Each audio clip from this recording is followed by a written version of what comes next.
Hi, this is Ennis from Never Stop Trucking. Doing a video about our weekly progress, weekly updates, and wanted to see if I could start a series of these kind of videos where we talk about what happened this week in our companies and maybe give you some insight into trucking industry if you're deciding if this is for you or if you just want to follow us. So this is the first video. Right now there are three of us. There is Emro, Chris, and myself, and we want to talk about everyday things, something that happens if you have a problem, something major happens, something is new. Just kind of give you an update, but without going into these details too much. As you know me, I like to start right away with my videos. I'm just gonna give you an update for this week as in what happened. We did have a problem with a broker, and they kind of lied to us about this load. The broker was Sunteck. Now, with Santech, we really don't want to work with them because a lot of their loads are bad and cheap, and their customer service, as far as the brokers go, is very bad. They're not helpful. They like to lie. They like to cheat. So it's what it is.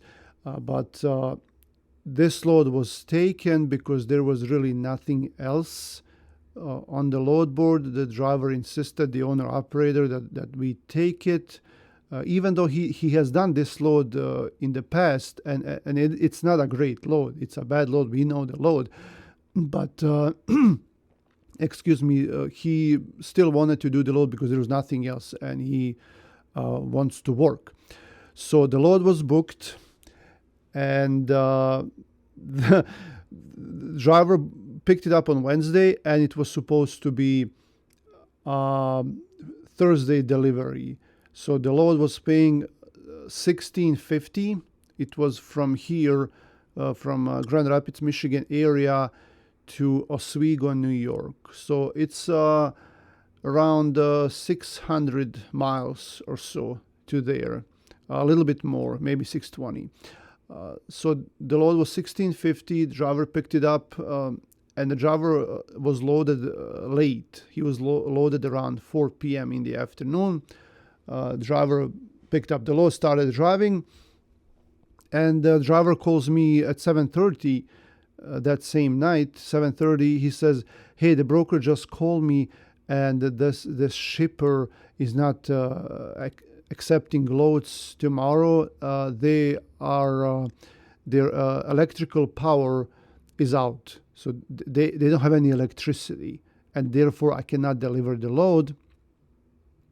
And the broker told me to go back to Grand Rapids and either drop the load or deliver Monday.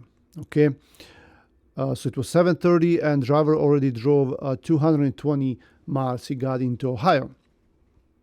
So then I called the broker. I said, "Hey, what's going on?" He actually answered, and he said, "Well, I tried calling earlier. It was around 6 p.m. that he actually called. I tried sending emails, but the dispatcher that he works till 5 p.m. and he was calling the dispatcher on the main. On his number. He didn't call the main number for the office. He called the dispatcher's direct phone number, and he was." Actually, he stopped working. And then the broker decided hour and a half after that to call the driver. So the broker could have called the driver right away to tell him, "Hey, just don't go anywhere. This is a no-go. You must go back." Or he could have called the main office number, which directs to my cell phone. Okay, but he never did that. And then the broker claims, "Well, I called around 6 and the driver only drove like 70 miles. So he didn't actually drive 220, even though the driver did drive 220 miles, but the driver was notified late." Okay. So The driver was already close to getting out of hours. It was around almost 8 p.m. His hours, because he started his clock earlier in the morning. So he had to stop and take a 10-hour break anyway. And I told the driver, hey, just wait. He's like, hey, can I come back tomorrow morning at 6 a.m.? I'll be able to drive. Should I go back? I said, no, because the broker is not telling us, like, how much is he even going to pay for this load? Like the miles that you actually did. If you come back early in the morning, because broker said he will be back in the office around 8 a.m. Our time, and if you start driving, you're gonna get back home, and we don't have any leverage in negotiation. You're already home, and he can give you anything he wants, or not give you anything at all. So the driver stayed there in the morning. We called the broker, and he said, well, because I thought maybe they're going to change his mind, because we quoted him the miles traveled to Ohio and back, and time lost. We lost 2 whole days with this load, and we quoted him for that. It was something crazy, like over $2,000. And we quoted him like twice as much if we were to decide to stay on the load and deliver the load on Monday, and hold the load for 3 days. So we quoted him like over $3,000 for that. And I knew they were not going to do that, because they never want to do that. They always try to get out of it. But I hoped when we told him this rate, that he would have said, hey, just keep driving, and we'll get someone to deliver you, because in reality, driver has been at this location. The company does not use any electrical operated docks, and the warehouse is dark anyway, always. They could have just sent someone to go out there and just unload him for 1 or 2 hours. It would have been much, much cheaper for them instead of paying this. But no, he said, no, you can't. You have to go back. And we cannot tell you how much the load is going to pay. It was around 10 a.m. next morning, and he still didn't want to tell us like how much they're going to pay. We spoke to the driver. We spoke, asked dispatchers like what to do. I tried talking to the broker, but he's like, hey, you gotta understand my point of view. Like I'm trying to save money too, and for myself and for the customer, we cannot be paying that much. So he kept talking about himself, but the fact of the matter is, you brokers don't have the assets, the equipment cost, anything. Like if you're sitting in the office, what are you gonna lose? If the customer pays you for the load, what are you going to lose? The driver will lose a lot for those 2 or 3 days not working and doing this load free for you. So no, I don't really understand where you're coming from, because you don't have any equipment, like you don't have $200,000 worth of equipment invested in this operation, and therefore I don't understand your point. Now, what happened next is they came back with the rate, because we said, okay, let's just take the load back. We figured the load was paying around like $260, $270 or something per mile. Driver drove 440 miles. We lost a couple of days. Okay, maybe $1,000. Something like that. Well, no, we can't pay that much. At the end, they came back with a rate of $516 that they wanted to give us for that load, and just go back and bring it back to the shipper. And they didn't even like the driver drove 440 miles, so they paid not even $1.50 for that. And we tried to talk to them, and we tried to talk between each other to see like what are we gonna do, because I know before, when I would threaten the broker that it's a driver's trailer, okay, driver, like I can threaten him that the driver is just gonna drop the trailer down there in Toledo, and you can come and get your trailer and do it yourself, it's going to cost you much, much more. But it's driver's trailer. And I mean, I could have bluffed too, but I don't think that would have gotten us anywhere. One time when I did something like that, then the broker came back to me and threatened me with a claim that they're going to put a claim on the load. So there's a lot of bluffs. Maybe they were bluffing too, maybe they weren't, or anything. Since all of this was very suspicious to us that the broker did it this way, the driver decided to call the receiver, and the receiver actually said, wait for it, they had an inventory on that Thursday and on a Friday.